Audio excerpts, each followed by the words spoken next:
yang berkaitan dengan sistem reproduksi, fungsi dan prosesnya itu dia benar-benar itu sejahtera. Remaja, jika katakan remaja, masa remaja itu adalah masa perubahan atau peralihan dari masa kanak-kanak ke dewasa. Berubahnya itu apa aja? Fisik berubah, psikis berubah, bahkan sosial sekalipun itu berubah. Karena perubahan ini adalah masa peralihan, maka sering terjadi ada masa krisis. Masa krisis ini bisa muncul perilaku-perilaku yang menyimpang. Apa itu? Nanti kita bahas berikutnya. Nah, pada kita sebutkan remaja akhir itu dari usianya 18 sampai 21 itu udah masa menuju periode dewasa.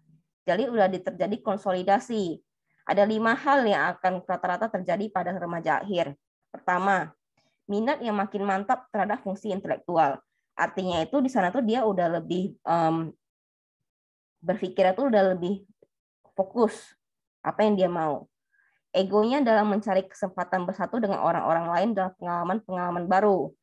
Jadi cenderung udah lebih bermasyarakat. 3, ini akan lebih difokuskan, terbentuknya identitas seksual yang tidak akan berubah lagi.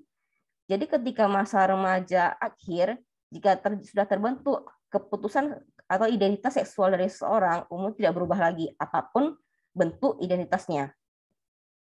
4, egosentrisme atau yang lebih cenderung itu dia hanya berfokus pada dirinya sendiri telah diimbangi oleh kepentingan diri sendiri orang lain. Seperti yang nomor 2, dia telah mulai mempertimbangkan bahwa pentingnya bersosialisasi dengan orang lain sehingga kepentingan orang lain pun dia lebih pertimbangkan.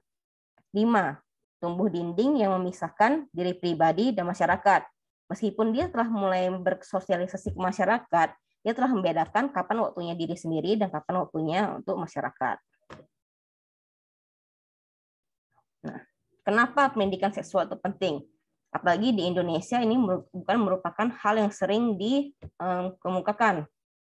Nah, belum tumbuhnya kesadaran penting kesehatan reproduksi, terutama di kalangan remaja. Yang kedua yang lebih sering, masih dianggap tabunya pendidikan seksualitas sejak dini. Apabila di remaja itu diberikan pendidikan seksualitas, sering dikatakan bahwa mengajarkan remaja itu hal yang salah. Padahal sebenarnya pendidikan seksual itu penting untuk menentukan apa itu benar dan apa itu salah. Perubahan gaya hidup global dan desakan jumlah penduduk dan perubahan struktur penduduk. Apalagi zaman sekarang ketika zaman media itu lebih tinggi, tanpa perlu diajarkan pun, bahkan banyak remaja telah bisa, bahkan dari usia dini telah bisa mengakses hal-hal yang mereka ingin tahu dari sosial media, internet, dan sebagainya. Nah, kita mulai dulu, saya jelaskan, mungkin ini banyak orang kok secara remaja akhir udah tahu, cuma saya singkat, secara lebih singkat, seksualitas itu ada berbagai bagian. Dari organ reproduksi wanita, itu terdiri dari beberapa hal.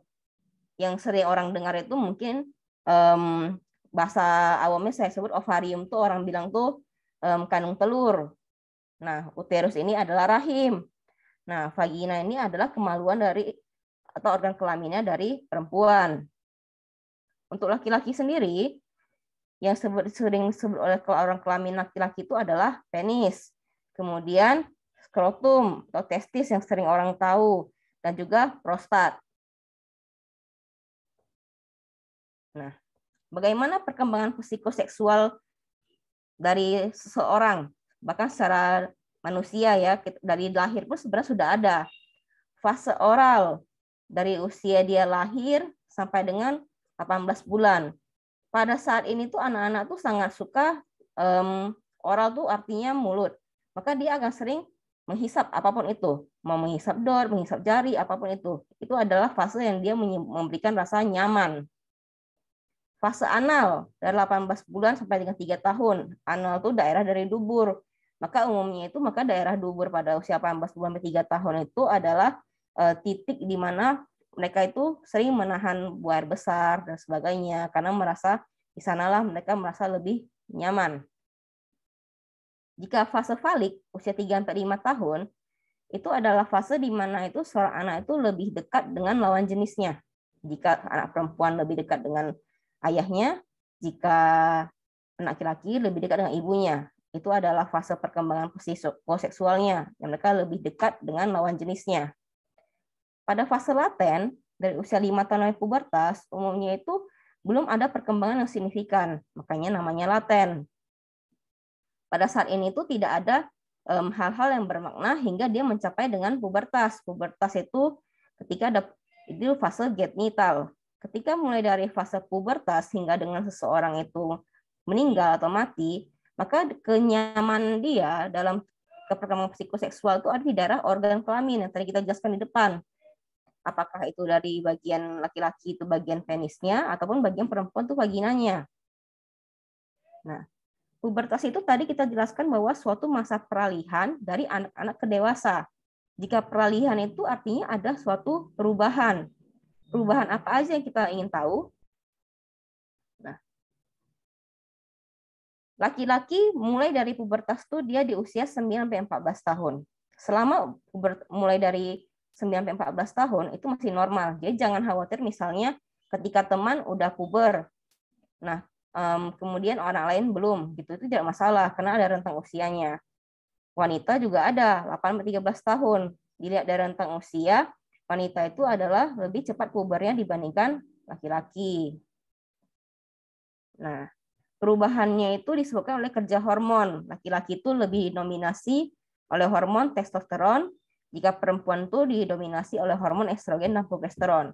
Inilah yang menyebabkan perkembangan perubahan dari tubuh laki-laki dan wanita itu berbeda. Nah, ada perubahan fisik dan psikologis yang lebih berbeda itu ada pertumbuhan secara fisik.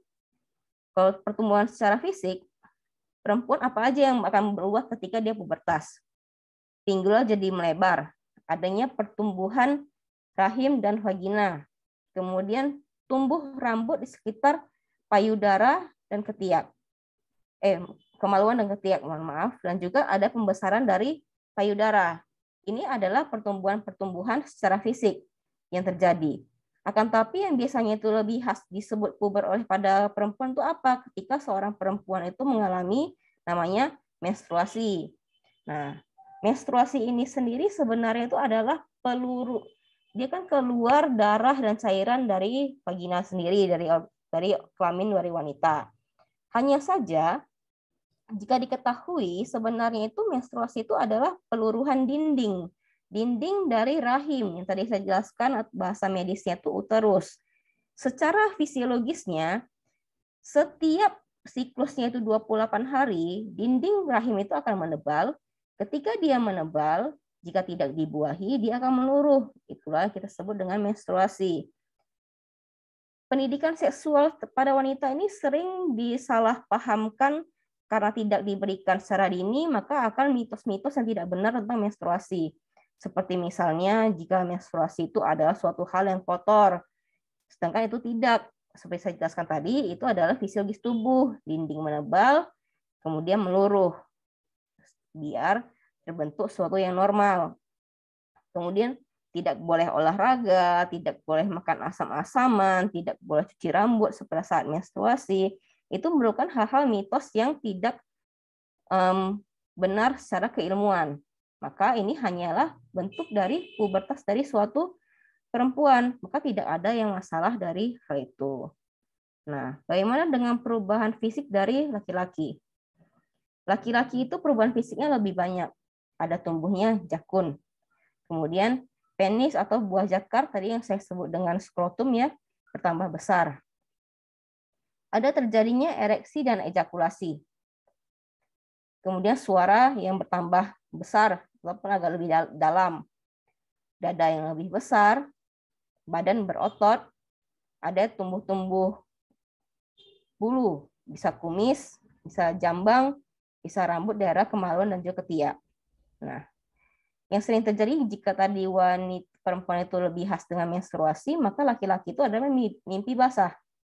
Mimpi basah itu adalah suatu terjadinya keluarnya sperma dari alat kelamin pria, yang tadi saya bilang dengan penis, yang tidak disadari.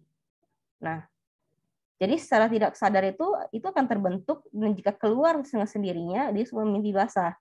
Itu tidak ada masalah secara bidang keilmuannya. Dan tidak juga merupakan misalnya apakah seorang laki-laki yang melakukan terjadi mimpi basah itu, dia akan misalnya berniat melakukan tindakan hal jahat. Bukan. Itu merupakan suatu fisiologis dari perubahan pubertas atau kita bilang pubernya anak laki-laki. Maka tidak ada masalah untuk itu. Beberapa yang sering kali dikatakan dalam mitos-mitos tentang pubertas itu adalah apakah semua anak laki-laki akan mengalami mimpi basah? Hampir iya. Jika memang secara fisiologisnya seperti itu, dia iya. Apakah itu normal? Itu normal. Jadi tidak perlu khawatir jika tidak mimpi basah pun dia tidak normal, belum tentu. Maka tadi kita bilang bahwa ini ada hal yang normal jika terjadi. Jika tidak terjadi, normalkah? Tetap normal, jadi tidak ada masalah. Itu adalah hal yang tidak dikendalikan. Nah, jika mimpi basah itu adalah hal yang salah, akan melakukan kejahatan, anak bandel, bukan hal seperti itu. Nah, itu yang harus diklarifikasi dari pendidikan seksual itu sendiri menjelaskan tentang hal ini. Jadi tidak ada konsepsi yang salah mengenai pubertas dari anak perempuan maupun anak laki. Bagaimana dengan perubahan psikologisnya? Anak perempuan maupun laki-laki dapat mengalami perubahan psikologis yang sama, tapi tidak semuanya terjadi secara bersamaan. Artinya bahwa sering terjadi bahwa anak perempuan itu lebih mudah tersinggung atau mudah marah jika terjadi suatu pubertas. Apakah laki-laki akan melakukan hal yang sama? Dapat iya, dapat tidak. Itu tergantung lagi bagaimana lingkungan, psikologis, tumbuh kembang, tiap orang itu berbeda-beda. Nah, irasional, stres, takut, itu cenderung tergantung tiap orang berbeda-beda. Maka satu faktornya apa? Pemberian pendidikan seksual ini. Jika anak-anak yang tidak mengetahui perubahan tubuhnya sendiri, begitu masuk masa puber, dapat terjadi rasa stres, takut. Perubahan apa yang terjadi pada tubuhnya? Dia tidak mengerti. Makanya muncullah hal-hal seperti ini. Ingin mandiri, ekspresif, dan selalu ingin tahu, itu adalah perubahan secara psikologis dari remaja menuju dewasa. Karena adanya hal-hal baru yang mereka jumpai. Adanya pola pikir baru yang terbentuk. Maka muncullah perubahan-perubahan psikologis seperti ekspresif, ingin tahu. Nah, bagaimana pembagian tadi? Dini, pertengahan, dan akhir secara perkembangan seksual remaja. Remaja dini, dia akan mulai dari apa? Ingin bebas. Lebih dekat dengan teman sebaya. Mulai berpikir abstrak. Nah, lebih banyak memperhatikan keadaan tubuhnya. Kenapa? Karena di sanalah mulai awal perubahan dari bentuk tubuh. Perubahan awal dari bentuk tubuh itu akan menyebabkan remaja pada saat usia dini itu mengapa tubuhnya berubah. Dia ingin tahu bagaimana bisa berubah. Kemudian apakah ada perbedaan tubuhnya yang berubah dengan teman lainnya. Maka dia lebih ingin dekat dengan teman sebayanya. Nah, dan juga ingin bebas. Pikiran-pikiran inilah kita sebut dengan dia mulai berpikir abstrak. Apa yang terjadi, ingin tahu. Nah, itu ada remaja-remaja dini. Kemudian di remaja pertengahan ada perkembangan selanjutnya. Perkembangan selanjutnya itu adalah dia mulai mencari identitas diri. Perubahan tubuhnya ini, kenapa ya? Gitu. Kemudian muncullah mulai ketertarikan dengan lawan jenis. Ketertarikan dengan lawan jenis, kemudian adanya hayalan-hayalan tentang seksualitas dalam bentuk apapun di sana. Dan mulai tumbuh rasa cinta, umumnya itu di remaja pertengahan. Karena di remaja dini itu dia masih tahap perkenalan, remaja pertengahan itu disebut dengan tahap eksplorasi. Jadi tahap itu ada semua eksplorasi, apa yang ingin dibuat, apa yang ingin tahu, apa yang ingin dicoba, itu di remaja pertengahan. Di tahap remaja akhir, itu telah terjadi tahap konsolidasi. Jadi dia mulai berpikir dan ini telah menetapkan pikirannya. Makanya lebih selektif dalam mencari teman sebaya. Udah mulai mempunyai citra jasmani dirinya. Artinya dia mau jadi apa. Dapat mewujudkan rasa cinta dan pengungkapan kebebasan diri. Ini adalah udah mendekati dengan tahap dewasa. Jadi perkenalan di remaja dini, eksplorasi di pertengahan, dan tahap akhir yaitu adalah konsolidasi itu di remaja akhir. Apa identitas seksualnya, apa orientasi seksualnya, ingin apa, itu semua di remaja akhir. Nah, kita masuk ke tahap masalah terkait seksualitas dan kesehatan reproduksi masih banyak di remaja. Itu ada beberapa poin yang akan saya bahas. Itu adalah pertama, free sex atau seks bebas. Yang kedua, perkosaan. Yang ketiga, kehamilan yang tidak diinginkan. Yang keempat, aborsi. Yang kelima, pernikahan dan kehamilan dini. Yang keenam, penyakit menular seksual dan HIV/AIDS. Kita bahas masing-masing. Pertama, tentang free sex atau seks bebas. Kita ketahui bahwa seks bebas namanya aja seks bebas ya. Ini dilakukan dengan pasangan atau pacar berganti-ganti. Nah, jadi akibatnya dari seks bebas ini itu apa? Memperbesar kemungkinan terjadinya infeksi menular seksual dan juga virus HIV. Sering terjadi seks bebas ini juga merangsang dapat tumbuhnya sel kanker pada rahim remaja perempuan. Dan sering terjadinya apa?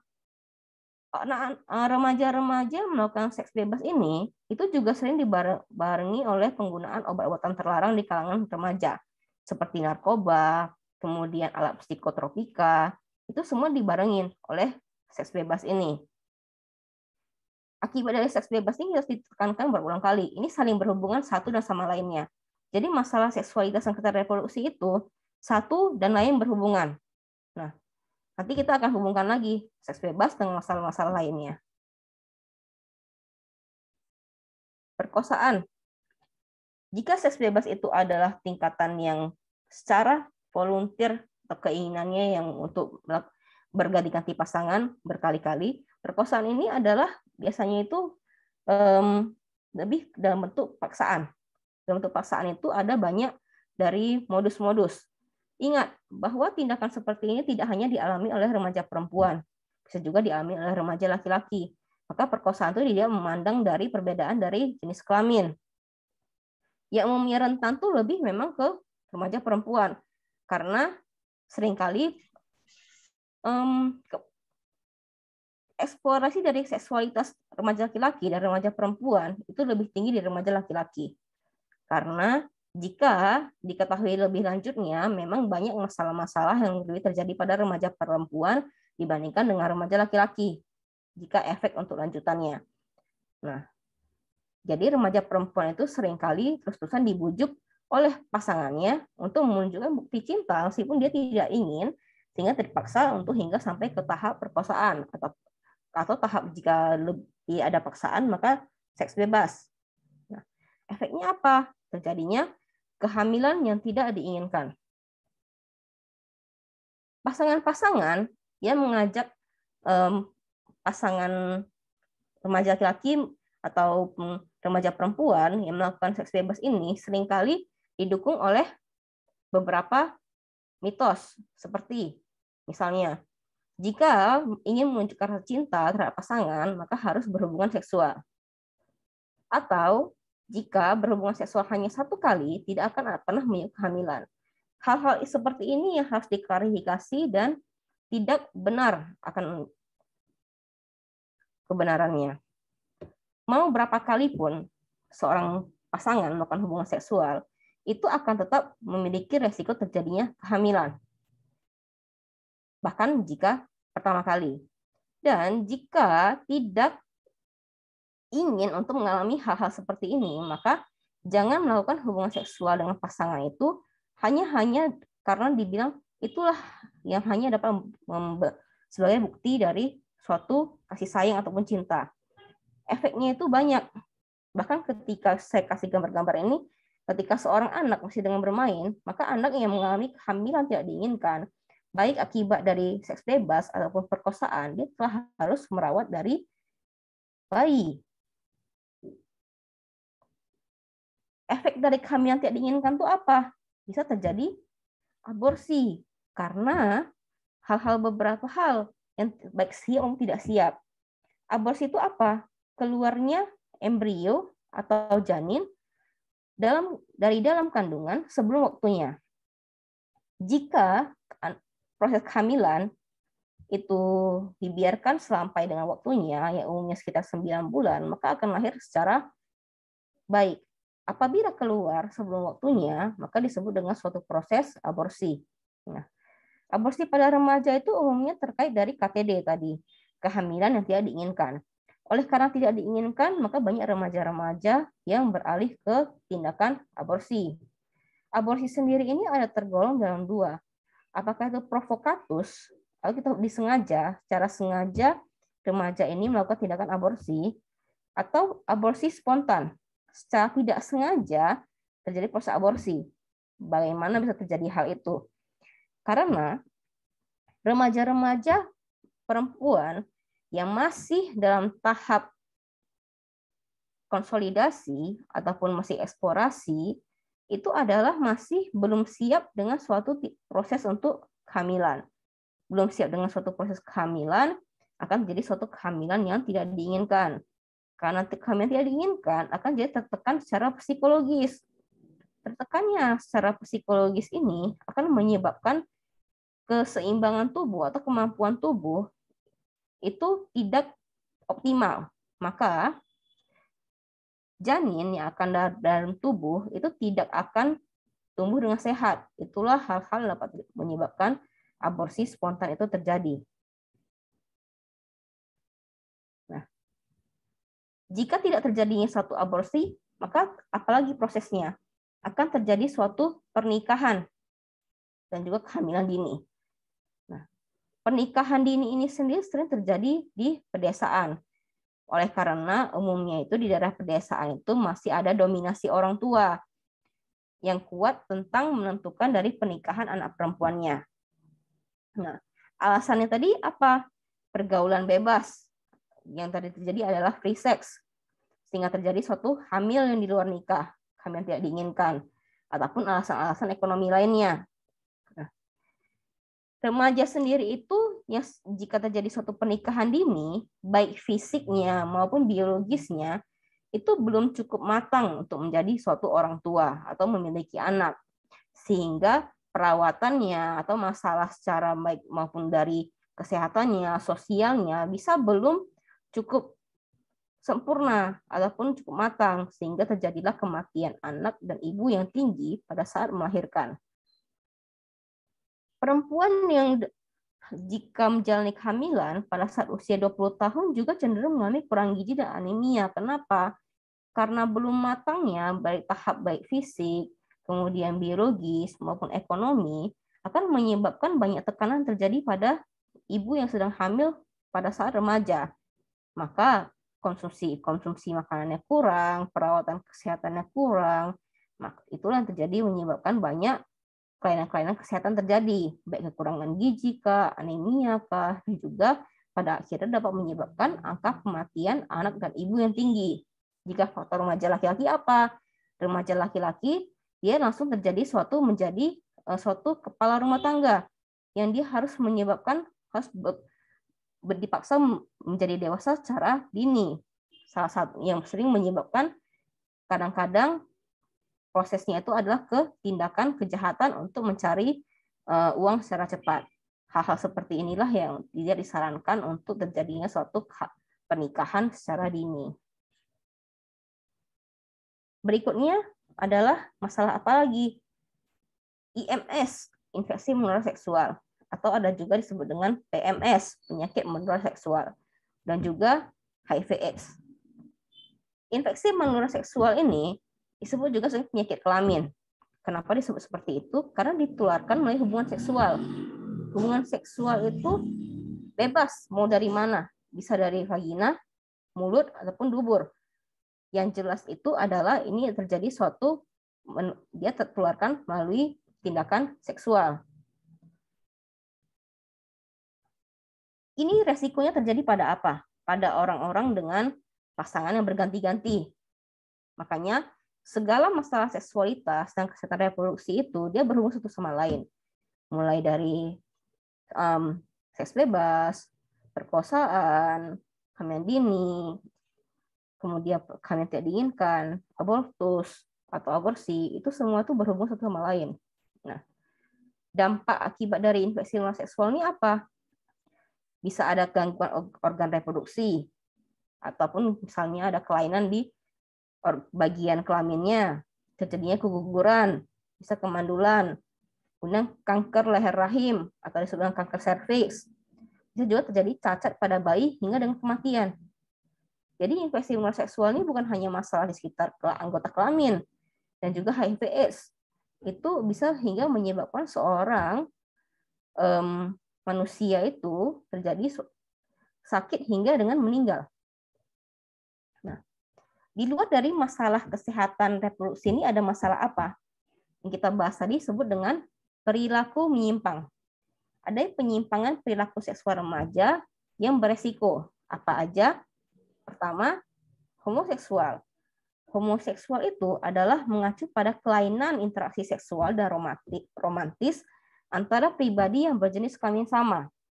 Mau remaja pria dan remaja pria, atau remaja perempuan, ketika adanya suatu interaksi seksual yang dengan jenis kelamin yang sama, itu disebut dengan homoseksual. Berikutnya penyimpangan apa lagi? Penyimpangan ada namanya sadomasokisme. Sadomasokisme ini sendiri dibagi jadi dua. Pertama, sadisme. Sadisme ini adalah mengacu penyimpangan seksual di mana orang yang mengalami penyimpangan sadisme, dia merasakan kenikmatan seksual itu ketika menyiksa pasangannya. Apabila pasangan itu disiksa, maka dia akan merasakan rasa yang senang. Sedangkan masokisme itu hal sebaliknya. Apabila pasangannya itu disiksa, dia yang akan merasakan kenikmatan. Ini adalah sadisme dan juga masokisme. Oleh karena itu berpasangan, maka kita sebut dengan sadomasokisme. Yang ketiga itu adalah eksibisionisme. Eksibisionisme ini sendiri adalah penyimpangan yang sering juga disebut dengan aposidofilia. Dia ini pelakunya ini senang memperlihatkan bagian tubuhnya yang seharusnya tertutup pada orang lain. Umumnya ini eksibisionisme ini sering dia senang memperlihatkan kelaminnya terhadap orang lain ataupun yang dia sukai secara seksual. Jadi laki-laki itu sering menunjukkan pada wanita. Seperti itu contohnya. Yang keempat itu adalah voyeurisme. Jika voyeurisme ini pelakunya itu prinsipnya itu dia suka melihat diam-diam atau kita sebut mengintip. Apa aja yang dia senang untuk lihat, itu baik maupun dari kondisinya itu menanggalkan pakaian ataupun melakukan hubungan seksual, dia itu memberikan kesenangan tersendiri bagi orang-orang dengan penyimpangan voyeurisme. Nah, efek-efek penyimpangan ini apa aja yang kita kenapa dihindari terjadi suatu penyimpangan perilaku?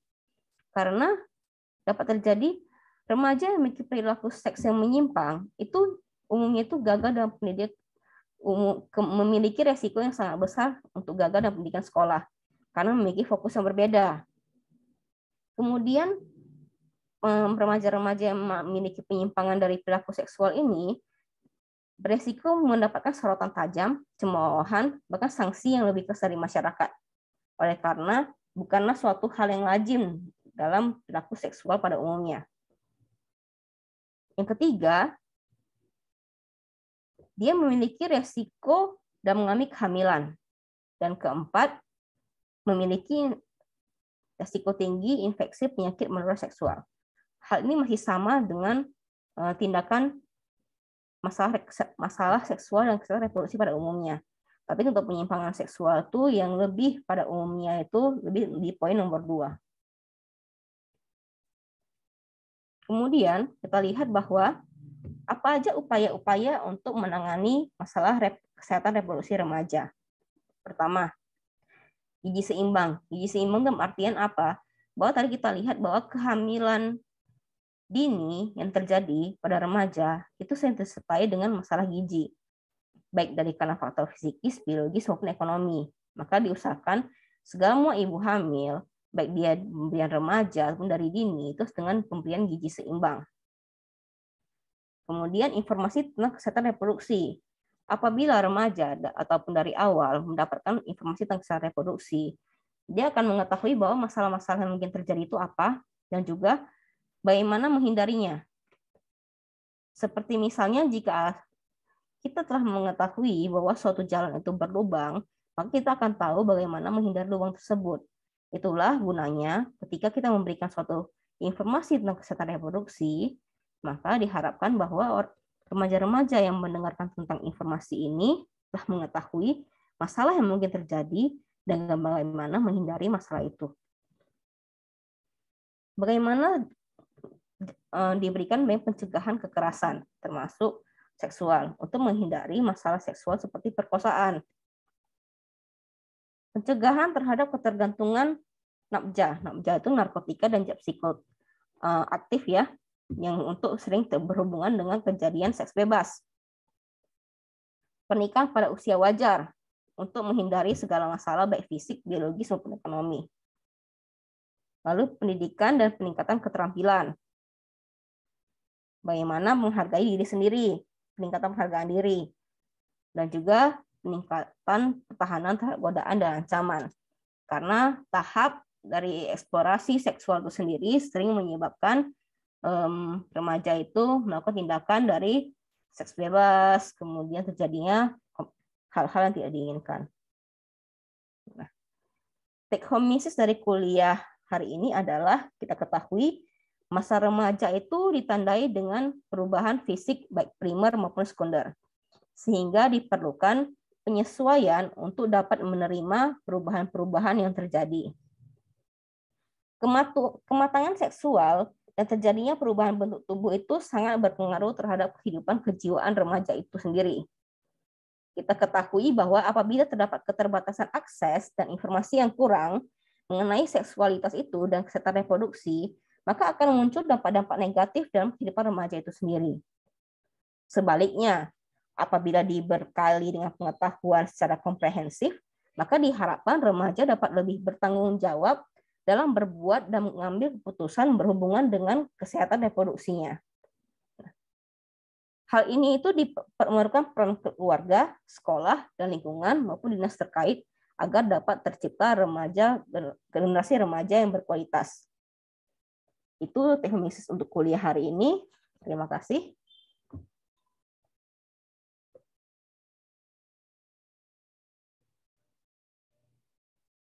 Nah, kira-kira untuk kuliah hari ini mengenai pendidikan seksual remaja akhir, apakah ada yang ingin bertanya? Jika tidak bisa dari langsung, dari chat juga boleh.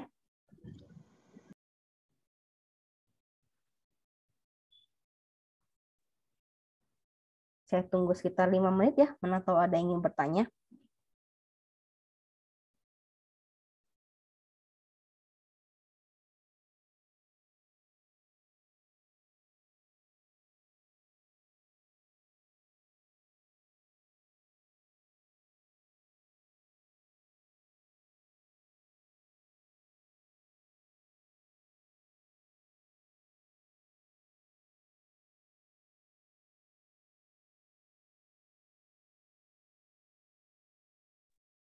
Ibu, saya ingin bertanya.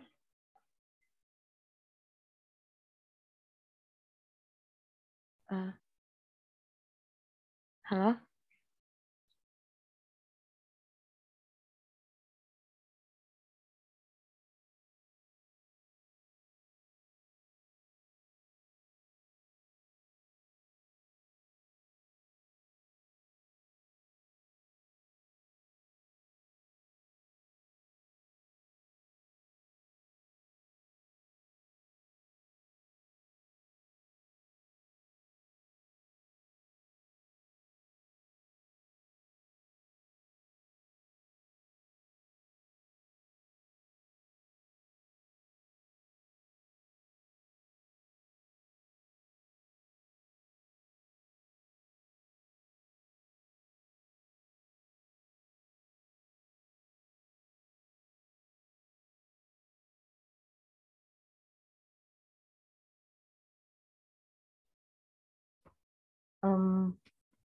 Oke, ada 2 pertanyaan ya. Pertama, dikatakan bahwa di upaya penanganan masalah reproduksi remaja disebutkan ada salah satu caranya adalah pendidikan dan peningkatan keterampilan.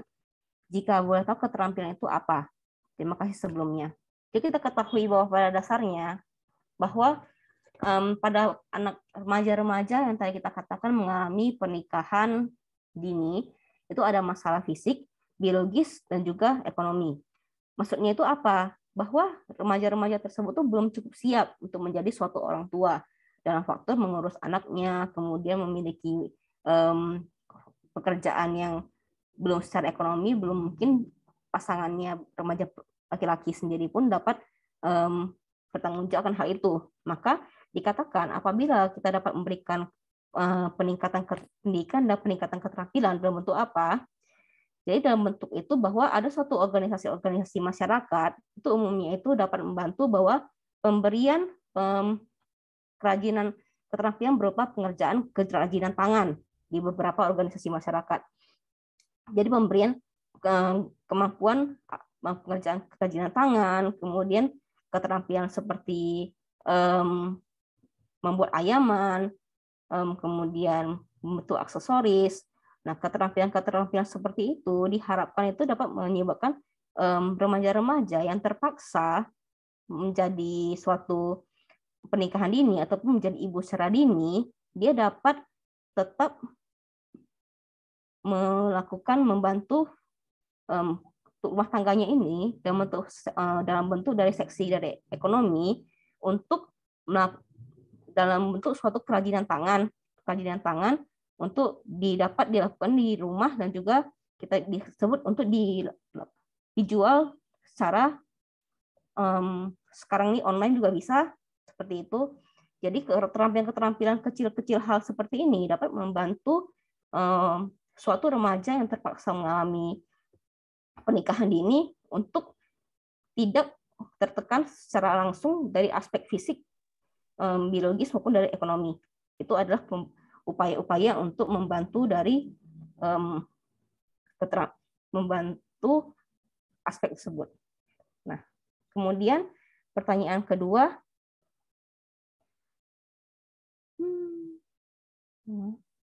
bagaimana pendapat mengenai teenage mother atau remaja yang memiliki anak yang marak terjadi di Amerika?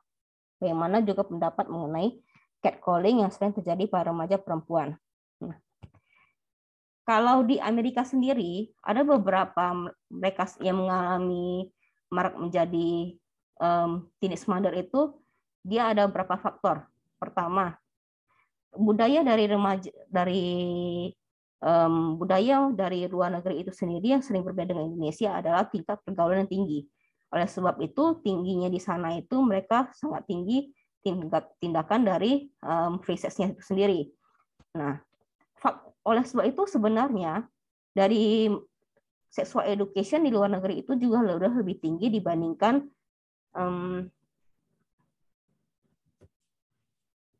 pemberian sexual education di Indonesia.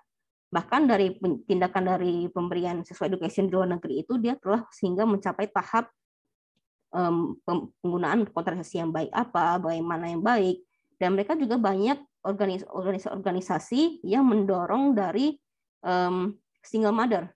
Jadi bahkan ada suatu organisasi itu yang memang menampung ibu-ibu muda yang tidak didukung oleh masyarakat. Apabila seorang ibu-ibu muda ini tidak didukung oleh keluarganya, kemudian dibiarkan sendiri, maka ada organisasi yang dapat menampung mereka di sana.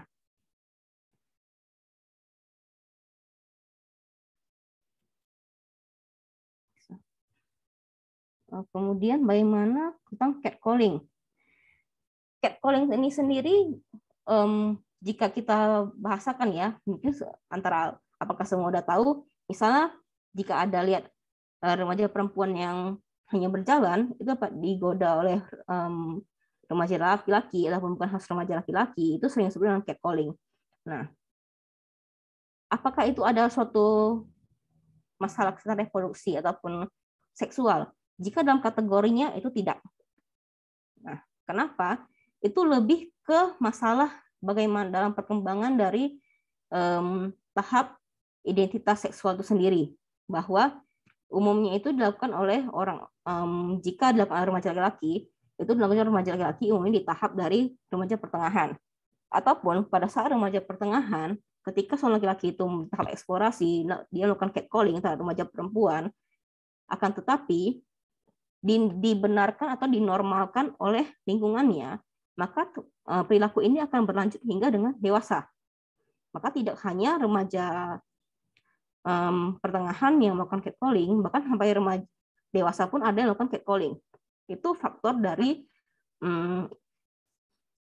lingkungan itu sendiri. Maka tadi kita bilang bahwa seksualitas itu sendiri dipengaruhi oleh faktor dari budaya, agama, usia, dan juga jenis kelamin dan psikologis.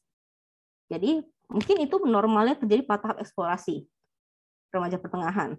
Akan tapi jika hal itu dibenarkan dan dilanjutkan, maka akan melanjutkan pada hingga dewasa. Hal ini yang terjadi disebut dengan budaya-budaya, tapi belum sampai ke tahap masalah dari kesehatan reproduksi maupun seksual.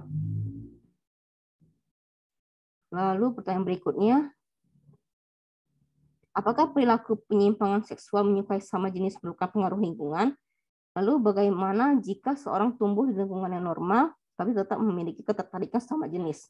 Nah, ketertarikan sama jenis ini sebenarnya memiliki perdebatan yang sangat panjang, baik di Indonesia sendiri maupun di luar negeri. Luar negeri pun hampir di seluruh dunia masih ada perdebatan ini, karena tidak semua negara memiliki peraturan yang sama.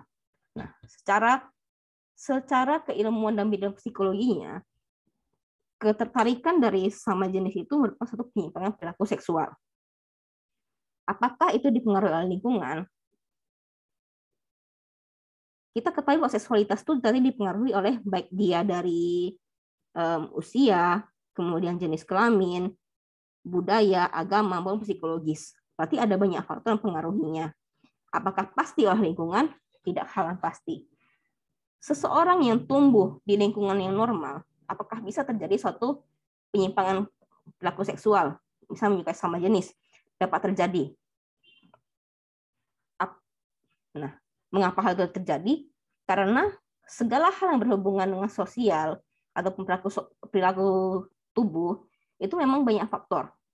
Tapi di luar dari itu ada beberapa teori yang jika kita lihat dari aspek orang yang mengalami ketertarikan sama jenis, itu juga ada aspek di mana mereka merasa bahwa ada impuls di dalam dari diri mereka sendiri, atau kita bilang hormon-hormon atau masalah dari di otak yang memberikan bahwa mereka itu lebih menyukai dari sesama jenis.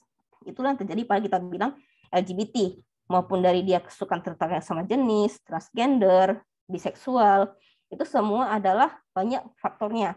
Bisa jadi dari lingkungan bisa, kemudian apakah memang dari dalam dirinya yang menyebabkan perubahan-perubahan hormon yang berbeda, itu banyak yang terjadi. Nah, tidak ada satu resiko yang hanya dibilang bahwa oleh karena satu hal akan terjadi penyimpangan ini, tidak. Nah, tapi apakah ini merupakan penyimpangan? Tetap merupakan penyimpangan. Karena yang disebut dengan suatu penyimpangan adalah suatu hal yang tidak lazim. Jika jadi tidak lazim, maka dampak-dampaknya tadi terutama lebih ke dampak di masyarakat. Lalu di sini mungkin tadi udah cukup saya jawab ya, tapi jika ada yang bertanya lagi mungkin dapat dilakukan di chat bawahnya. Lalu untuk kasus yang menghayal seksual dengan idol artis atau barang-barang tertentu seperti bantal, bergambar, kartun, anime, bagaimana mengatasinya? Kasus seperti ini sering terlihat bahkan terang-terangan dipamerkan di sosmed. Jadi tadi kan kita ada penyimpangan, ada beberapa yang saya sebut, mau dari homoseksualitas, kemudian sadomasochisme, ekshibianisme, kemudian juga voyeurisme. Nah, ini adalah yang sering terjadi. Nah, bagaimana dengan ini? Barang-barang tertentu, kemudian seperti ini namanya penyimpangan seksual, namanya fetishisme. Nah, dia mendapatkan kesenangan seksual itu melalui suatu aspek, suatu barang oleh yang dia sukai. Nah, ini juga merupakan satu dari aspek dari fetishisme, aspek dari penyimpangan dari seksual itu sendiri. Apakah bagaimana cara mengatasinya? Balik lagi, penyimpangan penyimpangan seksualitas ini sendiri bukan merupakan hal yang dapat terjadi misalnya langsung tahu nih, ini penyimpangan, udah jangan penyimpangan ini. Pada orang-orang yang mengalami penyimpangan seksualitas perilaku seksual itu bukan merupakan hal yang segampang membalikan telapak tangan bagi mereka yang mengalami penyimpangan perilaku seksual. Makanya di banyak tempat baik luar negeri maupun di Indonesia, dia sering diberikan suatu konseling, kemudian terapi perilaku, dan belum tentu orang-orang yang diberikan dengan terapi ini itu dapat berhasil mengatasi dari penyimpangan perilaku seksualnya. Oleh sebab itu, yang lebih penting itu adalah bagaimana mengenali suatu penyimpangan perilaku seksual. Untuk masalah orang-orang yang mengalami penyimpangan perilaku seksual, apabila mereka dapat mengenali penyimpangan terjadi pada diri mereka dapat mencoba untuk melakukan pengendalian diri. Apakah berhasil tidak, itu belum tentu. Nah, akan tetapi paling enggak diketahui bahwa mengenai pentingnya dari awal pendidikan seksual secara dini itu ada bagaimana kita ketahui tadi bahwa masalah-masalah yang mungkin terjadi sehingga kita dapat menghindari masalah tersebut. Nah, apabila masalah itu sudah terjadi, umumnya itu adalah bagaimana untuk mengurangi efek jangka panjangnya. Apabila untuk dihilangkan, umumnya itu orang-orang yang telah mengalami penyimpangan perilaku seksual, dia sulit untuk menghilangkan penyimpangan itu. Lalu, bagaimana orang bisa melakukan transgender? Kira-kira apa aja di benak seorang transgender sehingga mereka mengganti gender mereka? Sedangkan tadi disebutkan bahwa terbentuknya identitas seksual tidak akan berubah lagi saat remaja akhir. Justru itu. Nah, seseorang, misal gini, identitas seksual tidak akan berubah saat remaja akhir. Dia akan mengalami perkenalan identitas seksual dia itu pada saat remaja akhir. Ketika seorang transgender di tahap remaja akhir, dia telah mengetahui bahwa dirinya ini sebenarnya jika laki-laki ya, dia tuh merasa dia tuh perempuan. Akan tetapi selama dia sampai remaja akhir, dia tuh diperkenalkan dia itu sebagai laki-laki. Sekalipun dia itu merasa dia itu bukan laki-laki, dia itu perempuan, bukan merupakan keputusan yang mudah untuk dia langsung merubah jenis kelaminnya. Maka biasanya itu ada tahap di mana itu tahap menerima diri sendiri di masyarakat, apakah dia akan tetap mempertahankan dia itu tetap sebagai laki-laki, atau pada akhirnya dia akan menerima identitas seksual yang dia bentuk sendiri pada saat remaja akhir untuk tetap ingin menjadi perempuan. Itu adalah di tahap remaja akhir. Jadi di remaja akhir itu dia udah tahu dia itu apa. Akan tetapi tinggal jika transgender itu kan berlawanan, maka dia akan tahap di mana akan tetap berusaha untuk menjadi laki atau akan menjadi perempuan. Nah, itu orang-orang yang transgender. Makanya yang transgender itu, dan itu biasanya itu ketika dia tahap dewasa. Ketika dia tahap dewasa, dia merasa dia telah bisa mengambil keputusan dirinya sendiri.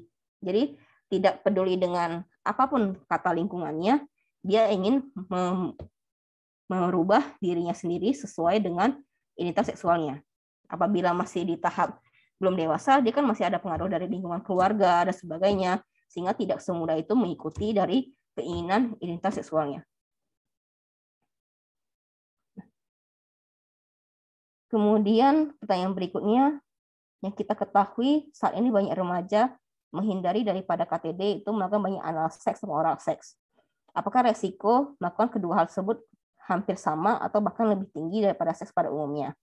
Lalu bagaimana menurut Ibu pandangan masyarakat yang menganggap remaja membeli alat kontrasepsi seperti kondom atau pil KB sebagai anak nakal? Padahal itu termasuk pencegahan daripada KTD dan IMS itu sendiri.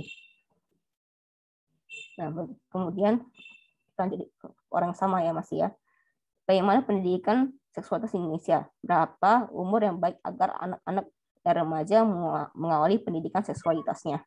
Nah, jadi kita ketahui pada dasarnya tindakan seksual itu akan memberikan suatu cedera atau trauma pada baik dari orang yang melakukan apa orang yang dilakukan.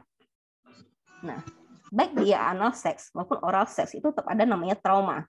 Nah, resikonya itu yang terjadi, resiko seperti yang dapat terjadi untuk anal seks maupun oral seks, itu dapat terjadi suatu infeksi menular seksual dan juga HIV/AIDS itu adalah resiko yang didapatkan melalui proses seks apapun.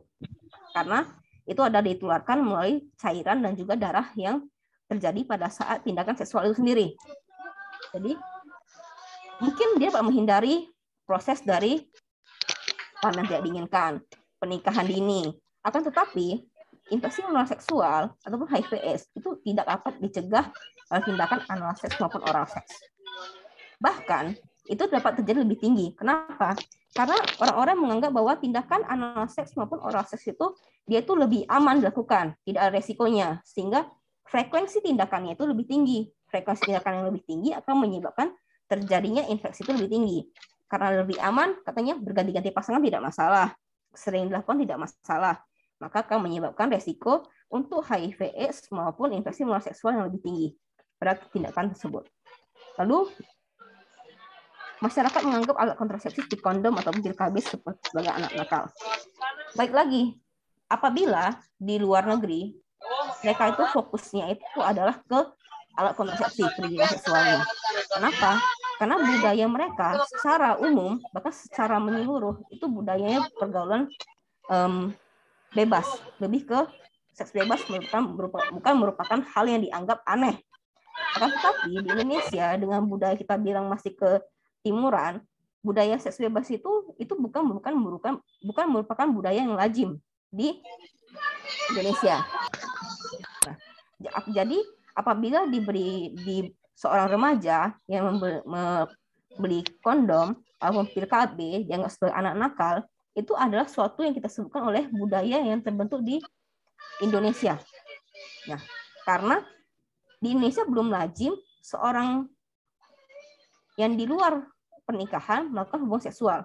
Itu bukan hal yang lazim. Jadi selama masih tinggal di Indonesia, hal ini itu sebaiknya dihindari. Karena persepsi ini adalah persepsi yang hampir menyeluruh di seluruh rakyat Indonesia. Apakah itu ada pencegahan? Meskipun tidak pencegahan ya, ini kondom maupun pil KB itu tetap melakukan suatu tindakan pencegahan, itu benar. Tapi itu dipengaruhi oleh budaya dari negara masing-masing. Karena seksualitas itu juga dipengaruhi oleh suatu budaya. Lalu tindakan pendidikan seksual Indonesia. Tindakan pendidikan seksual Indonesia itu masih rendah. Oleh karena masih rendahnya tindakan pendidikan seksual di Indonesia, itulah banyak yang dianggap tabu.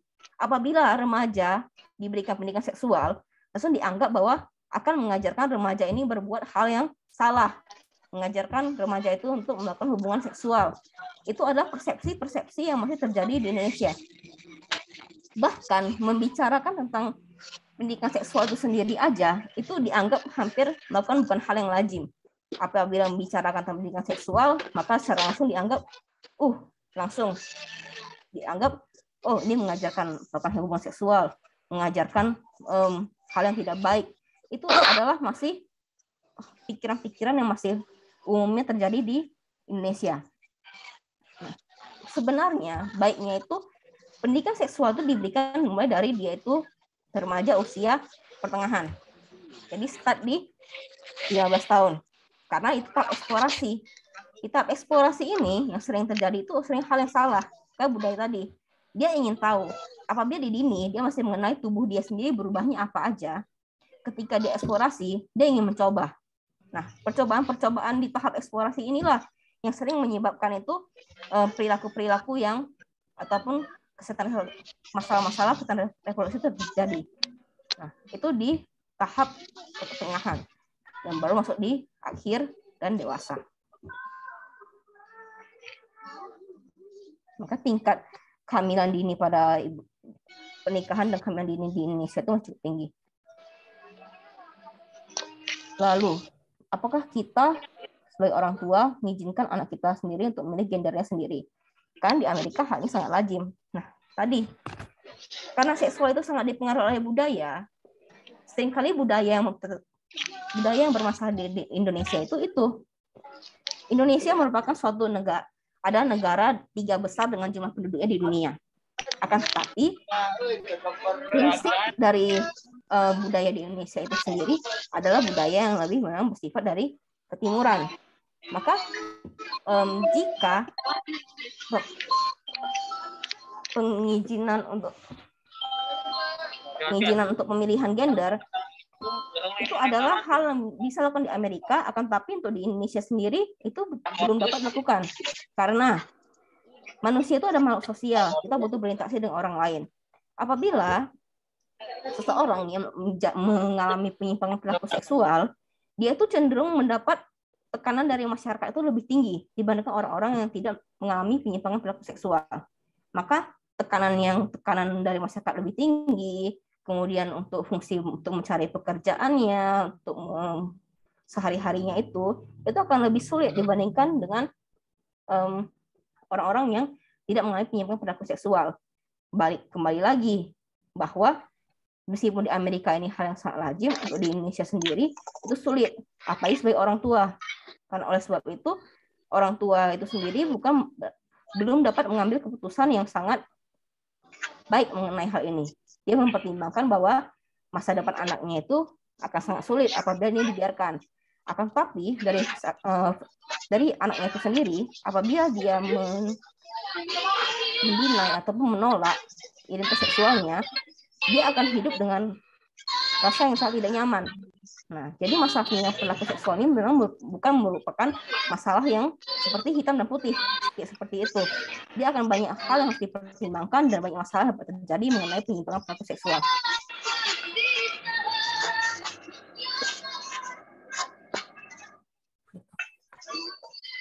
Lalu yang berikutnya, mengenai aborsi pada saat berupa zigot, ada kasus satu. Banyak orang berpendapat bahwa melakukan aborsi di masa zigot dikarenakan seks di luar nikah merupakan hal yang lazim karena tidak mengandung nyawa. Dan jika orang tidak melakukan aborsi, maka anak yang dikandung akan mengalami kesengsaraan secara ekonomi dikarenakan kurang mampunya orang tua membesarkan seorang anak dari ekonomi, mental, atau sosial. Kasus 2. Ada juga yang melarang aborsi dikarenakan seks di luar nikah karena merupakan aksi pembunuhan. Bagaimana tanggapan Ibu terhadap kasus tersebut? Nah, diketahui bahwa dari kami, dari bagian kedokteran,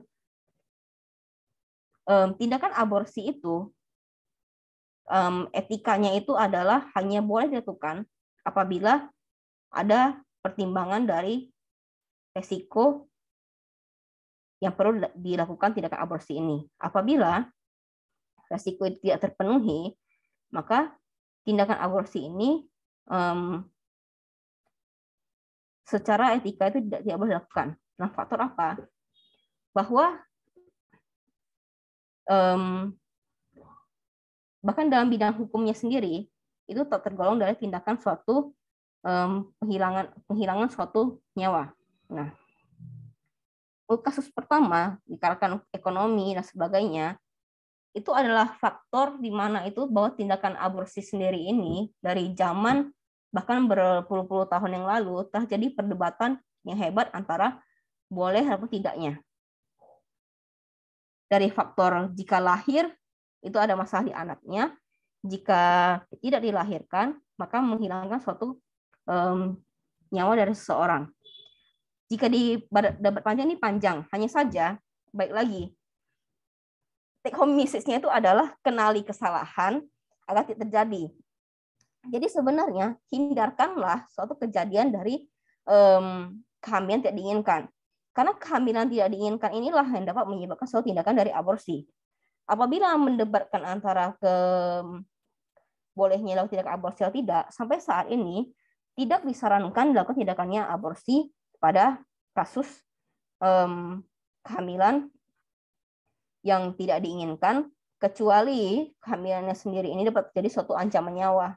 Karena apabila kehamilan tersebut telah terjadi suatu ancaman nyawa, maka ada faktor resiko kesehatan ibu yang dipertimbangkan untuk dilakukan tindakan aborsi. Nah, yang perlu difokuskan untuk pendidikan seksual ini adalah hindarkanlah resiko untuk terjadi tindakan aborsi. Karena aborsi ini sendiri, efeknya ini bukan hanya pada anaknya. Tindakan aborsi yang salah yang dilakukan oleh ibu dapat menyebabkan kesakitan pada ibunya itu sendiri. Dan salah satu salahnya dapat menyebabkan infeksi pada ibu ataupun sulitnya ibu untuk mengandung di kemudian hari apabila dilakukan secara salah. Nah, itu harus diketahui.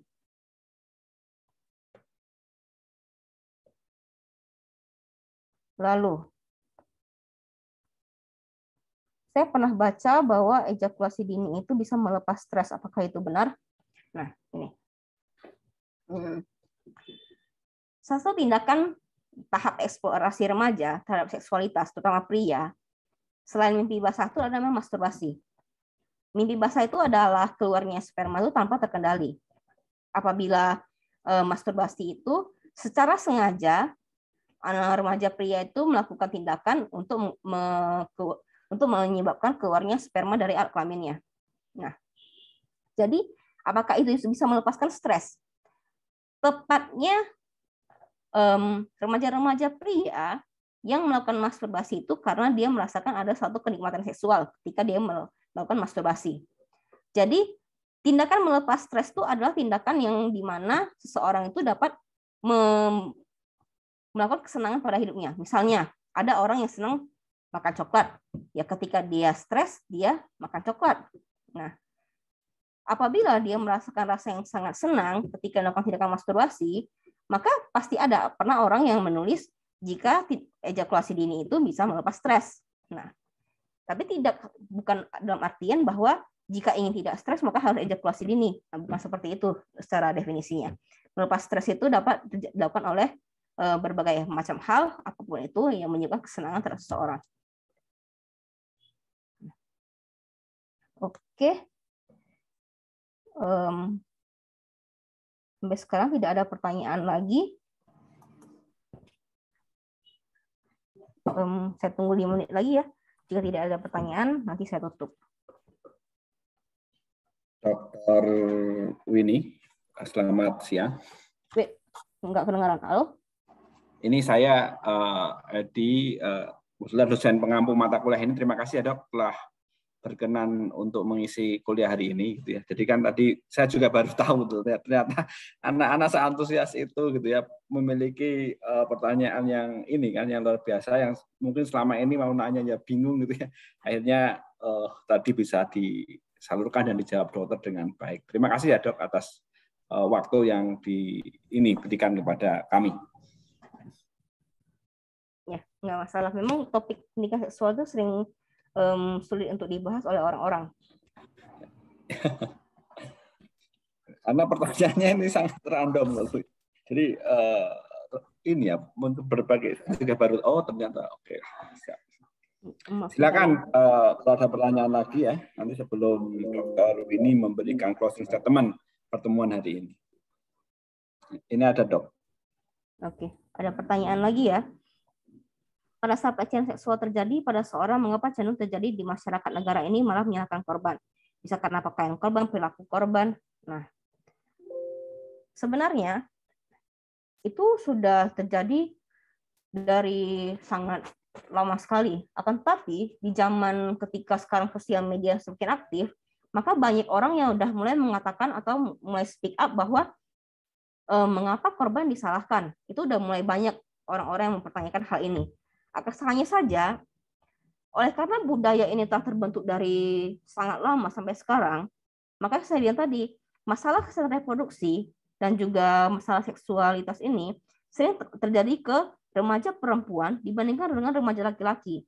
Apabila terjadi pelecehan seksual terhadap remaja laki-laki, tidak disalahkan remaja laki. Apabila terjadi masalah pelecehan seksual di remaja perempuan, maka disalahkan remaja perempuan.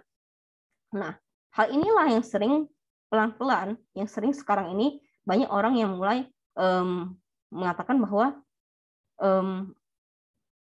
pelecehan seksual itu bukan terjadi, apakah murni bukan terjadi karena korbannya? Kita nggak bisa bilang 100%, karena pelecehan seksual itu terjadi bahkan pada orang yang melakukan pakaian tertutup. pakaian tertutup sama sekali pun itu pelecehan seksual. Kenapa? Tergantung pelakunya. Nah, apakah kemudian bagaimana dengan orang yang melakukan pakaian yang sangat terbuka? Dikatakan apakah itu juga hal yang baik? Nah, ketika orang yang jalan ke luar negeri, bahkan nggak usah jalan ke luar negeri, ke Bali, di mana negara Indonesia yang banyak dengan wisatawan asing, itu pakaian-pakaian terbuka, tapi tidak terjadi pelecehan seksual. Mengapa? Karena dianggap hal yang normal di lokasi tersebut. Apabila datang ke tempat yang dianggap hal tidak lazim, maka dianggap akan dia melakukan perbuatan tidak lazim, sehingga orang pelaku pelecehan seksual dia akan melakukan pembenaran terhadap dirinya sendiri. Oh, dia minta untuk melakukan pelecehan seksual karena pakaian terbuka. Nah, itu adalah pembenaran dari pelaku pelecehan seksual. Tapi apakah pelaku pelecehan seksual ini hanya melakukan pelecehan seksual pada orang-orang yang dengan pakaian terbuka? Tidak, pakaian tertutup juga dilakukan.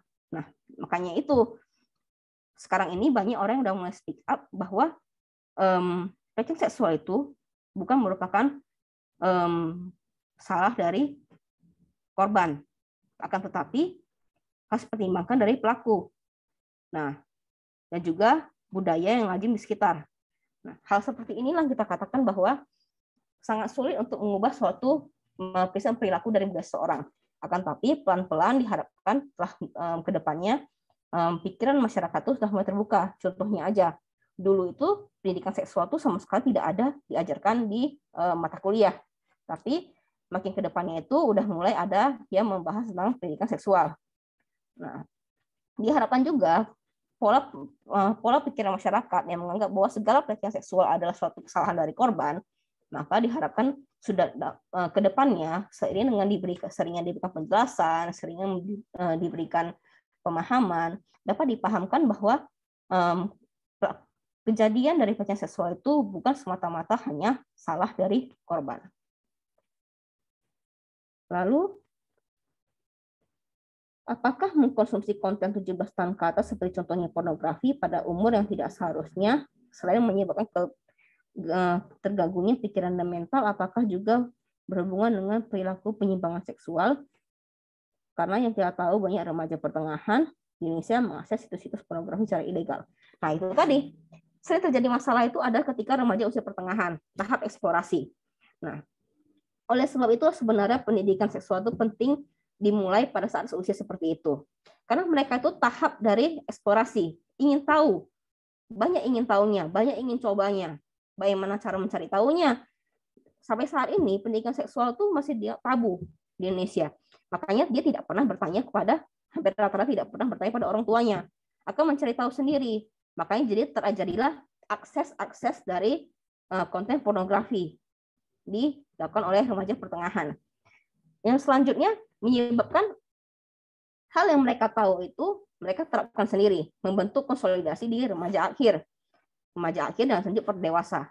Makanya perilaku yang menyebabkan pelecehan seksual, kekerasan seksual sering terjadi itu adalah ketika remaja-remaja di usia remaja pertengahan yang melakukan tindakan eksplorasi, mendapat informasi yang salah dan tidak benar, kemudian dikonsolidasi pada saat di akhir dan dewasa, dan terlanjutlah terjadi masalah-masalah seksual itu di dewasanya. Nah, makanya jika ketika orang tua yang berpikir secara mungkin lebih terbuka, maka mereka akan mulai memberikan pendidikan seksual sendiri kepada anaknya pada saat usia pertengahan. Baik, contohnya konten pornografi itu sendiri, apabila diberikan sebagai pendidikan seksual, maka tidak ada masalah sebenarnya. Akan tetapi seringkali dia diakses secara tidak benar dan menjadi informasi yang dikonsolidasi secara salah pada remaja-remaja itu sendiri, yang dapat berkembang menjadi penyimpangan perilaku seksual.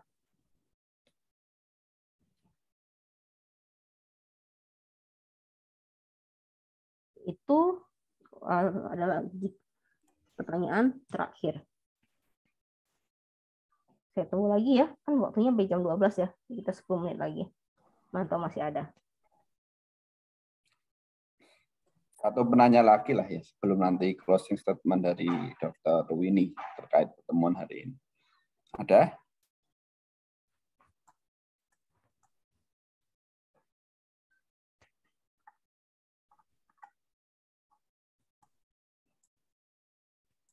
Banyak ya tadi pertanyaannya. Lumayan. Tadi sampai penyimpangan seksual, transgender gitu muncul gitu.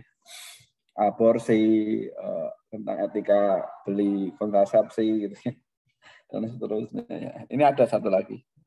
Ada ya? Ada nggak sih? Ada hukum yang melarang seks di luar nikah. Setahu saya di Indonesia itu memang seks di luar nikah itu masih melanggar hukum. Makanya itu cuma mungkin kalau untuk detail undang-undang dan sanksinya itu saya belum baca secara jelas gitu. Cuma untuk seks di luar nikah sendiri di Indonesia itu masih memang tidak disetujui oleh hukum. Tapi untuk jenis sanksinya itu mungkin saya belum baca lebih jelas untuk hal itu. Nah, ini harus lebih diketahui lagi. Makanya banyak budaya Indonesia itu sendiri dengan budaya luar negeri yang berbeda.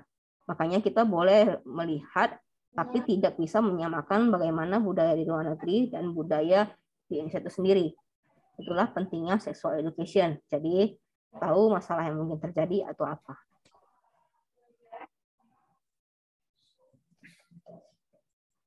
Oh, mungkin ini langsung closing statement ya dari Dr. Winnie. Teman kali ini. Oke. Untuk penutup dari saya, diketahui sendiri. Saya harapkan bahwa remaja akhir ini adalah orang-orang yang telah akan menjadi konsolidasi dan menjadi dewasa. Sehingga itulah yang membentuk SDM atau kita bilang sumber daya manusia kita ke depannya. Remaja-remaja akhir pada akhirnya akan menjadi dewasa dan juga menjadi orang tua. Apabila telah menjadi orang tua dan telah paham bahwa pentingnya suatu pendidikan seksual dari dini, maka ketika menjadi orang tua nanti dan memiliki keluarga sendiri, diharapkan anak-anaknya ini dapat diberikan pendidikan seksual secara dini pada yang tepat pada usianya, sehingga tuh ada yang kirim tuh undang-undang atau kekerasan seksual dalam kalangan remaja. Nah, sehingga dapat menghindari masalah-masalah kesehatan reproduksi yang mungkin terjadi, masalah-masalah seksualitas yang mungkin terjadi, dan juga penyimpangan-penyimpangan perilaku seksual mungkin terjadi. Apabila mudah-mudahan jika diberikan secara dini, hal ini semua secara tepat, maka hal ini akan terjadi, angkanya itu makin menurun di kemudian hari. Terima kasih. Terima kasih dokter ya atas materi hari ini, sangat menarik ya ini teman-teman yang menanyakan. Jadi banyak kasih pertanyaan. Terima kasih atas waktunya. Untuk selanjutnya karena ini kelas akan silakan presensi. Kalau dokter misalnya ingin live dari meeting ini kami persilahkan. Silakan dok kalau ini. Oke, kasih ya. Saya izin live ya. Ya. Oke.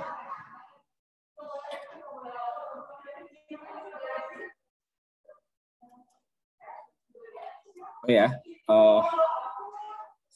saya lanjutkan. Jadi ingat ya, jadi tugas Anda selain Tadinda